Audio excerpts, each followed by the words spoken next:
بسم الله الرحمن الرحيم sida rag iga horeeyay ay sheegeen waa isbarashiyo soo dhaweeyruun hadalkeena uu inoo dambeeyaa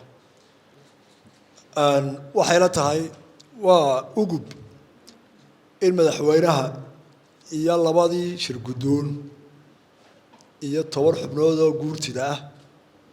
iyo 10 xubnood in ka badan oo wasiir ah iyo xildhibaano kale in dhammaan intaas diyaarad qura soo wada raacdo waa arrin uguba laakiin waxa looga tashado taa loo yeelay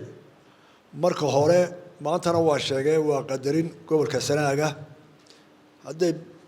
baaxadiisa tahay iyo dadkiisa iyo qiimaha uu Soomaaliland ku joogo Soomaaliland waa go'aan ay u dhamayd in maanta la xoojiyo hadii Sanaag la tagaayo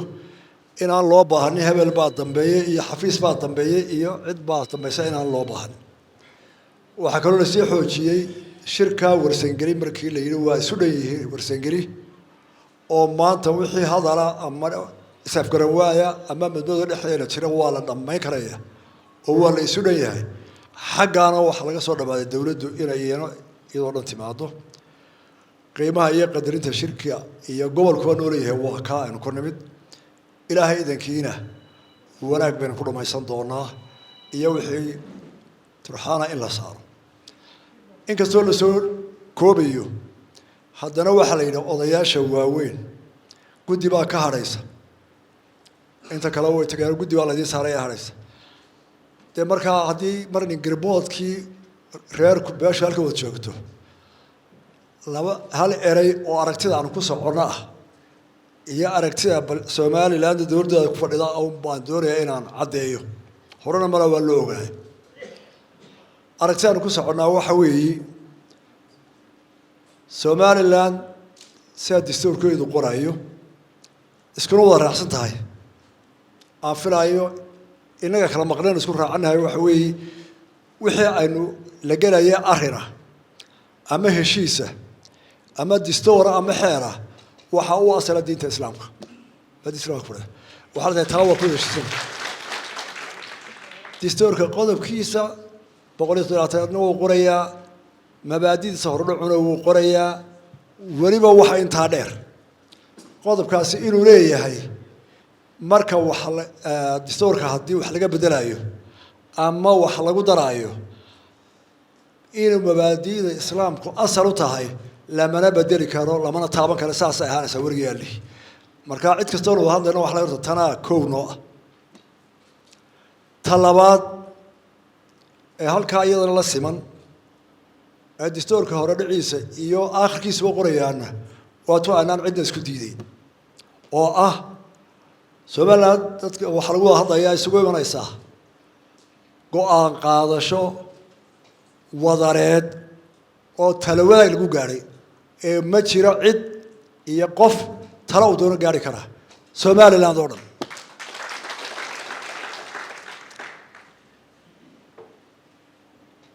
labada qodob haddaan halka ka cadeeyo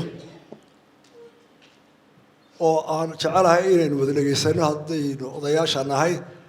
nin waliba meel tagi doono oo maxaa halka laga bilaabaya horta dadku maxaa ka dhaxeeya ku heshiin karaya horta labada qodob baa inoo asaas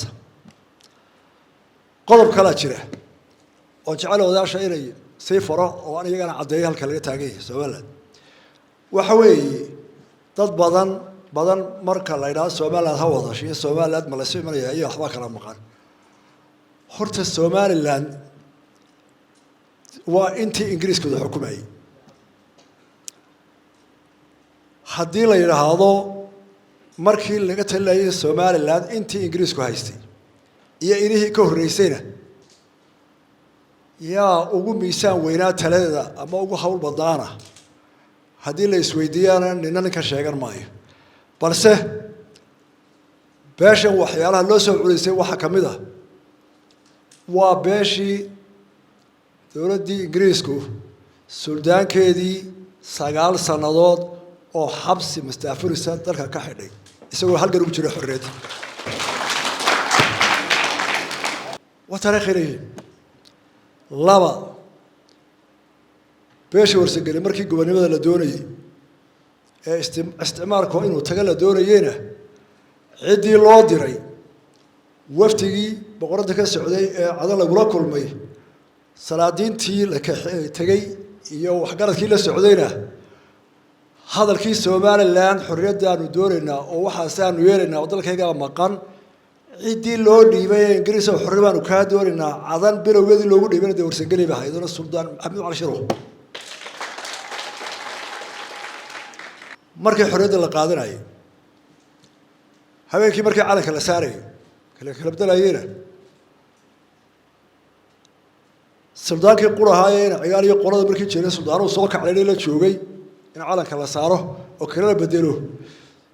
ده عبد السلام عمر كابريس وهذا ولا الكيس السلطان